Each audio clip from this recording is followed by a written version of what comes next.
Hello everyone, how are you all? I hope you all are doing good and I'm good as well. My name is Swamya and I am your sociology expert. आज हम start करने जा रहे हैं एक new topic जो कि है chapter 5 change and development in industrial society. तो आज हम देखेंगे कि हमारे जो इंडिया है उसकी इंडस्ट्रियल सोसाइटी कैसी है, उसमें कौन कौन से चेंजेस अब तक आते रहे हैं और कौन कौन से न्यू चेंजेस या ओल्डर चेंजेस उसमें आ चुके हैं, यानी कि हमारी जो सोसाइटी है उसका इंडस्ट्रियल पैटर्न किस तरीके का है, वो ही सब सारी चीजें आज के टॉपिक में कवर करने वाले हैं। तो let's get started with today's class. आज के जो हम ब्रॉड टॉपिक्स आज की वीडियो में कवर करेंगे वो होगा इंट्रोडक्शन टू इंडस्ट्रियल सोसाइटी, यानी कि सबसे पहले हम देखेंगे कि इंडस्ट्रियल सोसाइटी है क्या, इसका मीनिंग क्या है, क्या क्या चीजें इसमें इंक्लूडेड है। इंडस्ट्रियलाइजेशन इन इंडिया, उसके बाद हम देखेंगे कि इंडिया का जो इंडस्ट्रियलाइजेशन प्रोसेस है वो किस तरीके का है, उसके बारे में हम स्टडी करेंगे। Then we will study the concept of globalization, liberalization and changes in Indian economy. Okay. So in this chapter we will see how changes in technology or the kind of work that is available has changed social relations in India. यानी कि हम ये देखने की कोशिश करेंगे कि कैसे जो काम लोग करते हैं या किस किस फील्ड में लोग एम्प्लॉयड हैं वो उनके सोशल रिलेशंस को भी कैसे अफेक्ट करता है, या फिर इंडस्ट्रियलाइजेशन का जो रिलेशनशिप है वो सोसाइटी के साथ कैसा है, सोसाइटी पे कैसे इफेक्ट डालता है इंडस्ट्रियलाइजेशन का process. Okay, so first we will read about the images of industrial society, यानी कि इंडस्ट्रियल सोसाइटी कैसी है। Thinkers like Karl Marx, Max Weber and Emile Durkheim associated a number of social features with industry such as urbanisation. अब ये जो सारे thinkers थे जैसे कि कार्ल मार्क्स हो गए या मैक्स वेबर हो गए, इन सब ने एक ही बहुत इंपॉर्टेंट की फीचर बताया है इंडस्ट्रियलाइजेशन का, वो क्या है, अर्बनाइजेशन। यानी कि इनका ये मानना है कि जिस भी एरिया में इंडस्ट्रियलाइजेशन स्टार्ट हो जाता है, यानी कि किसी भी एरिया में अगर इंडस्ट्रियलाइजेशन होना शुरू हो गया, इंडस्ट्रीज बननी शुरू हो गई, तो ऑटोमेटिकली वहां पे किसका प्रोसेस स्टार्ट हो जाता है, अर्बनाइजेशन का भी। यानी कि वहां पे लोग इंडस्ट्रीज के आसपास आकर अपने होम्स सेटअप करने लगते हैं, यानी कि वो एरिया ऑटोमेटिकली अर्बनाइज होने लगता है, क्योंकि लोग जॉब की सर्च में या एम्प्लॉयमेंट की सर्च में उन इंडस्ट्रीज के पास माइग्रेट होके आते हैं और वहीं पे सेटल डाउन हो जाते हैं, जिसकी वजह से इंडस्ट्रियलाइजेशन के साथ साथ अर्बनाइजेशन का प्रोसेस भी बहुत ज्यादा इनएविटेबल है। Industrialisation involves a detailed division of labour. अब जो सेकंड बहुत मोस्ट इंपॉर्टेंट फीचर है वो इंडस्ट्रियलाइजेशन का है, वो है डिवीजन ऑफ लेबर, यानी कि जो काम है वो इक्वली डिवाइडेड होता है हर पर्सन के, यानी कि एक इंडस्ट्री में जितने भी लोग काम करते हैं सब में जो वर्क है वो इक्वली डिवाइड कर दिया जाता है, जिसको हम कहते हैं डिवीजन ऑफ लेबर।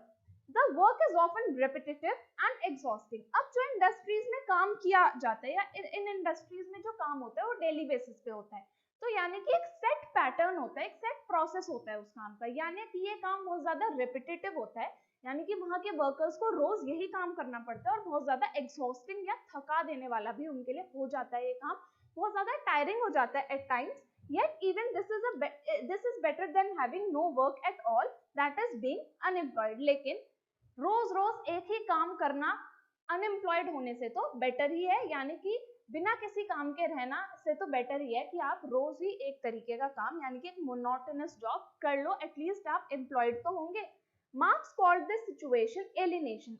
अब जो कार्ल मार्क्स है उन्होंने इस सिचुएशन को क्या कहा है, एलिनेशन। एलिनेशन का क्या मतलब है, when people do not enjoy work and see it as something they have to do only in order to survive। यानी कि एलिनेशन एक ऐसा प्रोसेस है जब लोगों को अपना काम जस्ट एक मजबूरी लगने लगे, in order to survive, in order to sustain themselves, in order to sustain their family, जब उन्हें वर्क करना पड़े और वो अपने वर्क को एंजॉय ना करें, इस प्रोसेस को क्या नाम दिया गया है, alienation. Industrialisation leads to greater equality at least in some spheres. अब इंडस्ट्रियलाइजेशन के साथ साथ क्या आई है, इक्वालिटी बहुत ज्यादा बढ़ी है, क्योंकि लोग अपने आप को अपलिफ्ट कर पा रहे हैं इन इंडस्ट्रीज में जॉब करके, अपना स्टेटस हाई कर पा रहे हैं, रेज कर पा रहे हैं। For example, caste distinctions do not matter anymore on trains, buses और इन साइबर कैफेज। अब जितनी भी पब्लिक प्लेसेस हो गई या फिर ऐसी जगह होगी जैसे ट्रेन हो गए, बसेस हो गए, कैफेज हो गए, मॉल्स हो गए, ऐसी जगहों पे कोई भी पर्सन कास्ट के लिए इतना ज्यादा कंसर्न नहीं होता कि जो मेरे साथ बैठा है उसकी क्या कास्ट होगी या जो मेरे साथ खड़ा है उसकी क्या कास्ट होगी। ये सब किसका प्रोसेस है? इंडस्ट्रियलाइजेशन का। इंडस्ट्रियलाइजेशन की वजह से जो कास्ट बैरियर्स हैं वो बहुत ज्यादा नेग्लिजिबल हो चुके हैं। On the other hand, older forms of discrimination may persist even in new factories or workplace setting, लेकिन अभी भी कई कई एरियाज में ये उतने ही प्रेवलेंट हैं। जो पुराने टाइम की वर्कप्लेस सेटिंग्स होती थी उन जगहों में अभी भी ये जो कास्ट डिस्टिंक्शंस हैं, कास्ट डिस्पैरिटीज हैं, ये अभी भी देखी जा सकती हैं। अब हम बात करेंगे इंडस्ट्रियलाइजेशन इन इंडिया कि इंडिया का इंडस्ट्रियलाइजेशन कैसा है। अगर हम स्पेसिफिकली बात करें इंडिया के इंडस्ट्रियलाइजेशन की, इन इंडिया 1999 से 2000 के बीच में, जो 1999 से 2000 के बीच का पीरियड था, nearly 60% were employed in primary sector.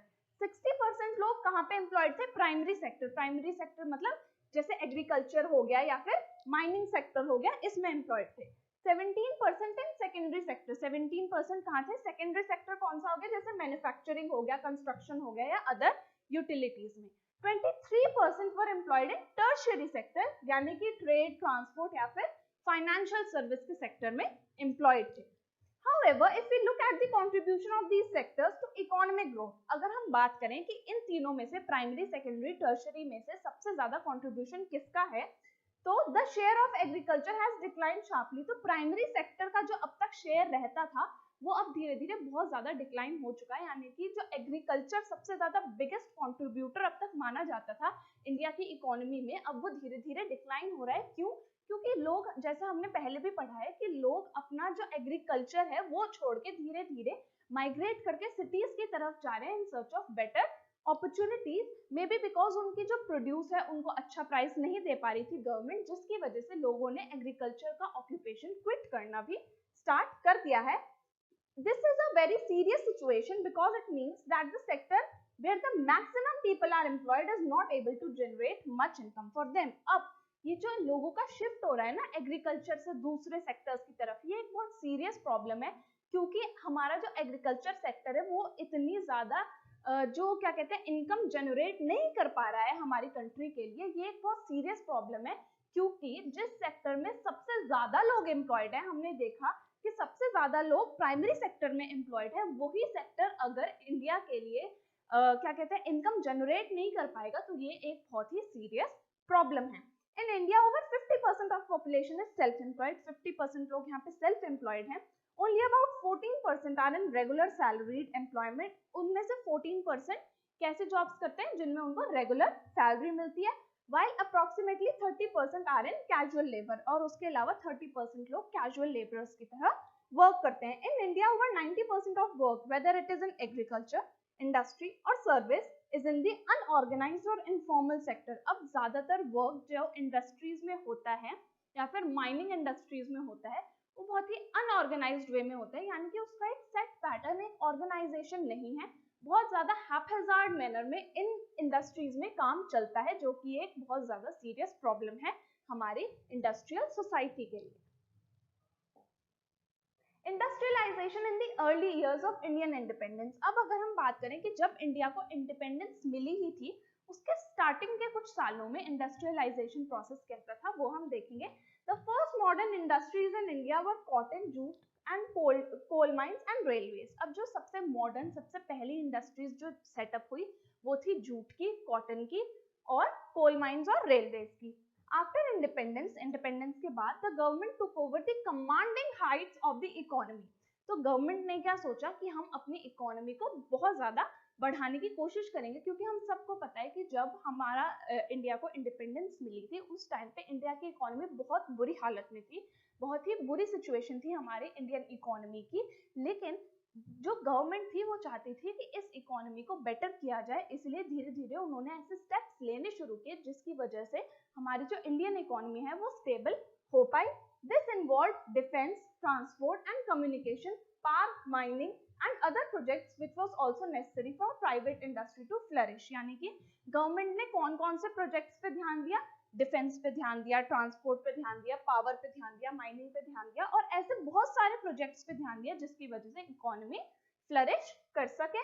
In India's mixed economy policy, अब हमारी इंडिया की क्या है, मिक्स्ड इकोनॉमी है, जिसमें कुछ सेक्टर्स तो गवर्नमेंट के लिए रिजर्व है और कुछ सेक्टर्स क्या है, प्राइवेटली ओन्ड है, यानी कि प्राइवेट सेक्टर के डोमेन के अंदर आते हैं। बिफोर इंडिपेंडेंस इंडस्ट्रीज वर लोकेटेड मेनली इन पोर्ट सिटीज। अब अगर हम इंडिपेंडेंस से पहले की बात करें तो ज्यादातर इंडस्ट्रीज कहाँ थी, पोर्ट सिटीज में, यानी कि ऐसे सिटीज में जहाँ पे समुद्र था, ऐसे सिटीज में ज्यादातर इंडस्ट्रीज होती थी, ताकि जो ट्रांसपोर्टेशन है वो सी रूट के थ्रू किया जा सके, जैसे कि मद्रास, बॉम्बे, कैलकाटा, जिसको अब चेन्नई, मुंबई और कोलकाता भी बोलते हैं। But since then we see that places like Baroda, Coimbatore, Bengaluru, Pune, Faridabad and Rajkot have become important industrial centers। और अब ये सारे एरियाज क्या बन चुके हैं, बहुत ही important industrial centers बन चुके हैं। The government also tried to encourage the small sector through special incentives and assistance। Government ने भी कोशिश करी कि जो स्मॉल सेक्टर्स है कहीं वो ना खो जाए, जो स्मॉल स्केल पे वर्क हो रहा है, जो लोग अपने घरों में काम कर रहे हैं, उनको भी इक्वल इंपॉर्टेंस देने की कोशिश करी गवर्नमेंट ने।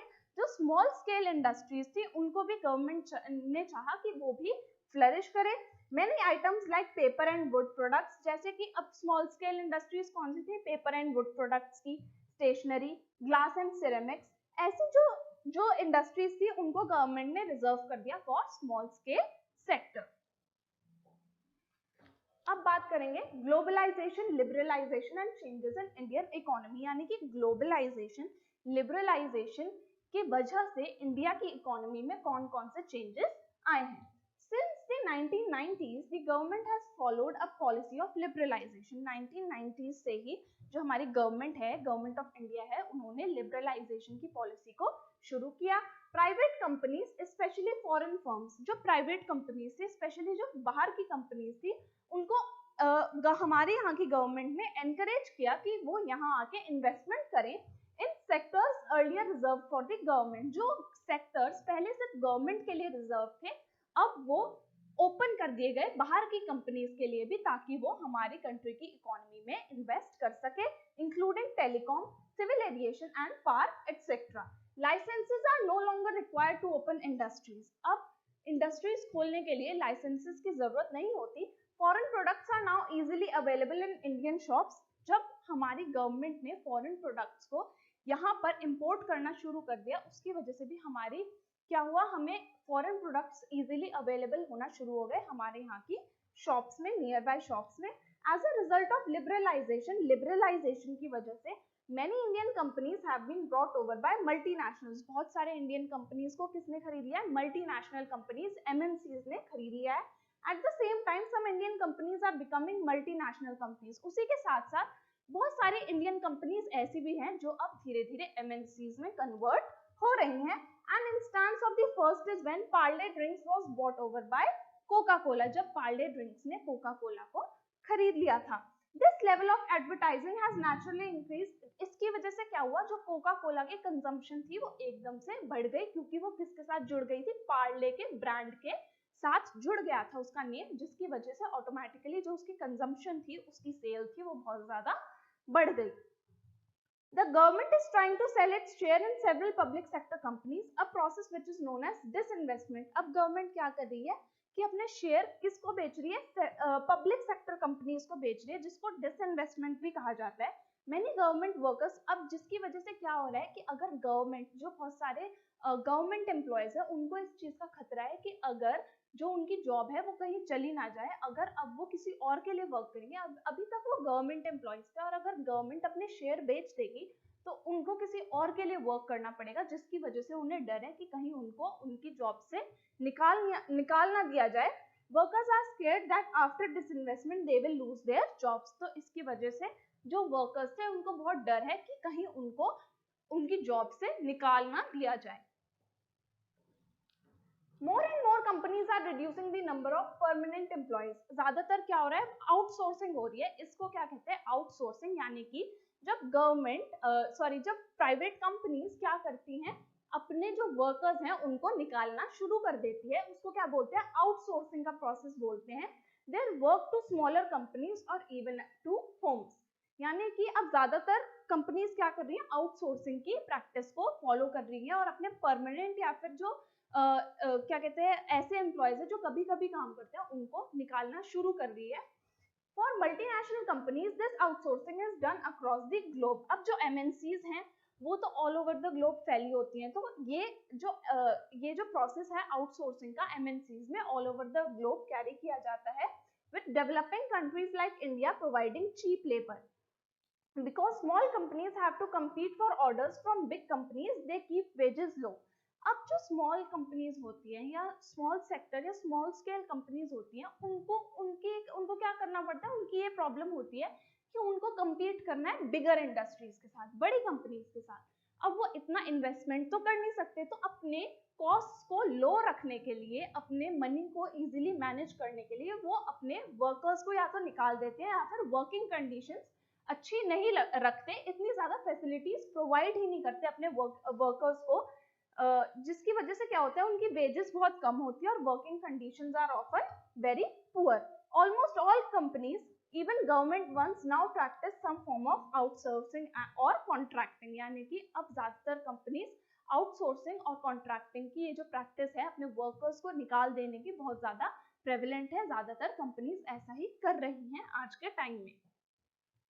ओके, आई होप आपको हमारे आज के इस लेसन में मजा आया होगा, आपने आज की हमारी ये क्लास एंजॉय करी होगी। आप हमारे साथ लर्न करो पर इसी तरह जुड़े रहिए, क्योंकि लर्न करो के प्रीमियम सब्सक्रिप्शन में आपको मिलती है live classes from any time anywhere. आप कहीं से भी हमारी जो लाइव क्लासेस है वो एंजॉय कर सकते हैं।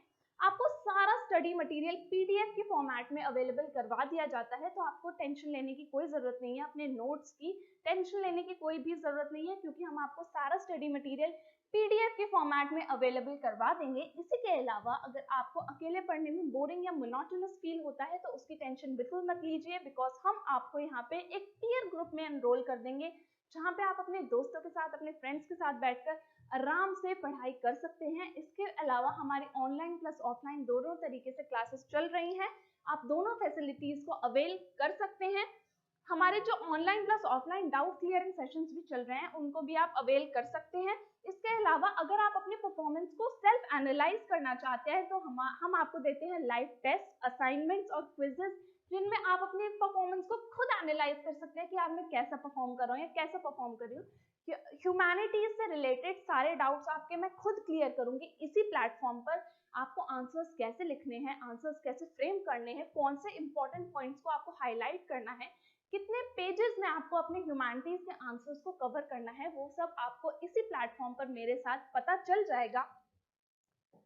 आप हमारा जो लर्न करो का ऑफिशियल ऐप है, लर्न करो द लाइव लर्निंग ऐप, उसको डाउनलोड करना मत भूलिएगा। हमें टेलीग्राम पर भी ज्वाइन कीजिए, दोनों के लिंक डिस्क्रिप्शन बॉक्स में गिवन है। अब इसके नेक्स्ट पार्ट में, इस चैप्टर के नेक्स्ट पार्ट में हम पढ़ेंगे how people find jobs and how work is carry out. हम देखेंगे कि लोग काम कैसे ढूंढते हैं और कैसे वर्क का प्रोसेस चलता है। Till then I will see you in next class. Till then take care, bye bye.